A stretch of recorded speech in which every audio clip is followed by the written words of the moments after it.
Nothing in this podcast is meant for medical advice. Please discuss your own healthcare with your healthcare providers. Thank you. Welcome to your B-side, your midlife metamorphosis. I'm your host, Dr. Amy Lindsey. Midlife is not a crisis, it's a catalyst to your best life.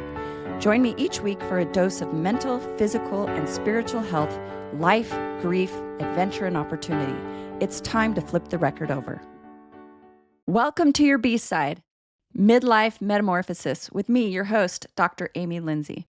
Today, we're going to talk about one of the biggest health hacks that is sorely overlooked. Spoiler alert, it's not magnesium.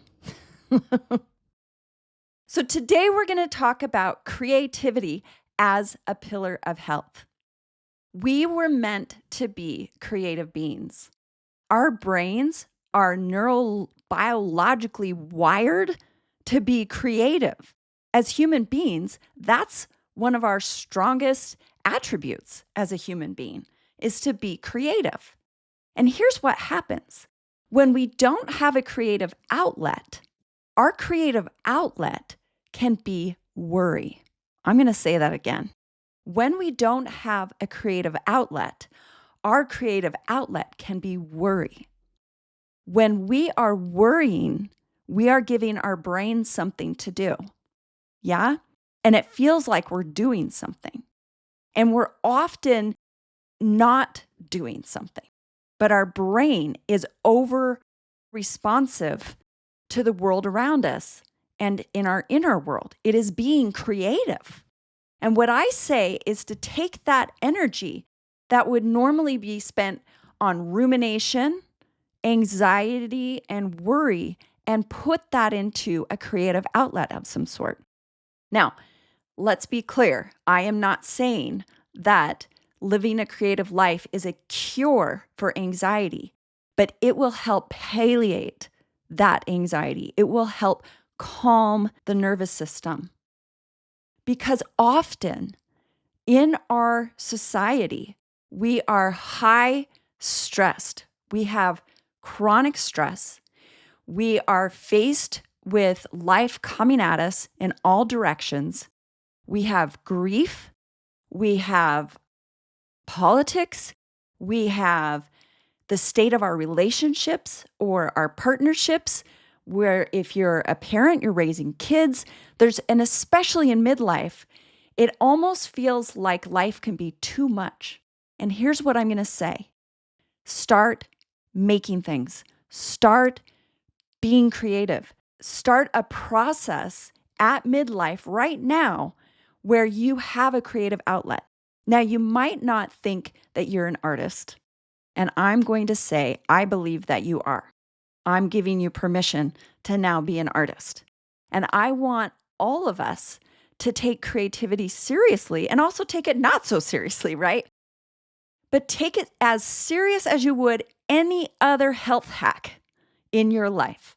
That it's not just about, trying to take care of your blood sugar or trying to take care of your blood pressure or trying to eat well and trying to move well and these kinds of things, that you are also creating art. Make some music. Listen to some music. Draw, paint, write. I bet if you just started journaling every day, you'd surprise yourself how creative you were. Art and creative living is one of the most overlooked pillars of health. There have been so many studies at this point that prove how much being a creative person and having some sort of creative outlet impacts your brain and your body. Hey, this is Dr. Amy Lindsey, your host of Welcome to Your B-Side, your Midlife Metamorphosis YouTube channel and podcast. If you want to be more involved with my B-Side community, you can join on School. That's SKOOL. You can join my school community. Look me up, Dr. Amy Lindsey, Welcome to Your B-Side, and request to join. There are studies about it lowering blood pressure. There are studies about it helping with anxiety, like I mentioned earlier. There's study after study after study, and Part of the reason that it's so beneficial is because creativity is multifaceted, right? It's dense, it's not singular, and the way it impacts your brain, it impacts it positively in so many different ways. Creating art is expansive. It helps you expand who you are. And especially at midlife, we've gone through so much at this point and we have a lot more to get through, right? And we are here to grow.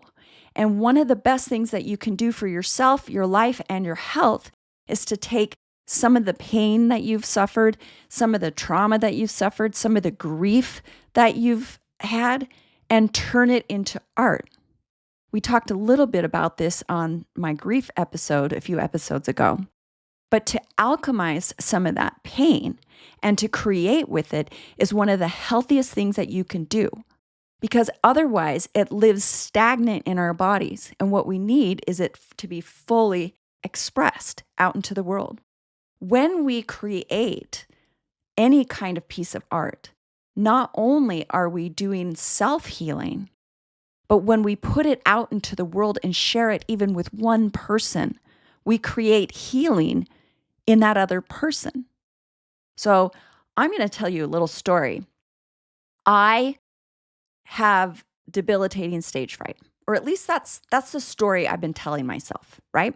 I'm a musician, and for whatever reason, which I'm going to tell you the reason in a second, I have been living this life where when I perform on a stage, I have debilitating stage fright, and it is really scary. And once, though, I start playing, I relax. It's kind of at that threshold at the beginning of the experience, okay? Recently, I did some pretty serious trauma work and healing work of my own and had figured out that where that came from was when my brother died. So I told you I was 10 years old in another podcast when my brother was killed by an avalanche. And that week, I had been asked to play music at his funeral, and I was only 10 years old. And so I was practicing and practicing and practicing the piano. And I wasn't really sure what I was supposed to be doing with myself about grieving. And so I ended up with this trauma around playing piano. Not only that, I had a piano competition a week after my brother died, or maybe 6 days or something after my brother died. And so I was practicing and practicing and practicing, and I still went and did my piano competition. And so right in one of the most traumatic points in my life, I was then my subconscious was starting to confuse playing piano with it. So it became this extremely useful healing tool for me. But then it became almost traumatic for me to share my music. And recently I did all this work around this and figured that out, because I couldn't figure out how music had been so healing for me, but it was also almost traumatizing to share it, to be a musician or to put my songs out into the world or to play piano out in front of people. And I finally figured that out. And in the last year, I've written a whole bunch of piano music and also some songs that I sing. And not too long ago, I decided to go ahead and share it, to send it to people, to just see just friends, just people I knew, just see what they thought. And one of my friends, one of the songs I shared with her, she wrote back and she said, "I'm in tears. I'm in tears. This is so healing. I want to listen to this on a loop." And she had lost her mother that year, and her family was from Spain, and I had written this piece about Spain. And there she was telling me how much my art was healing for her.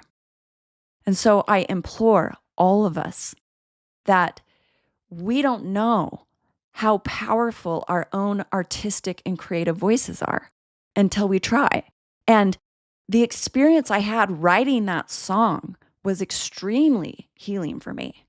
And then the next piece, when I allowed other people to hear it, when I shared it, that was step 2. And that was a huge freedom and liberation for me, and huge just my self-expression and not being scared, that I decided to not be scared or quote traumatized about it. I just let it out.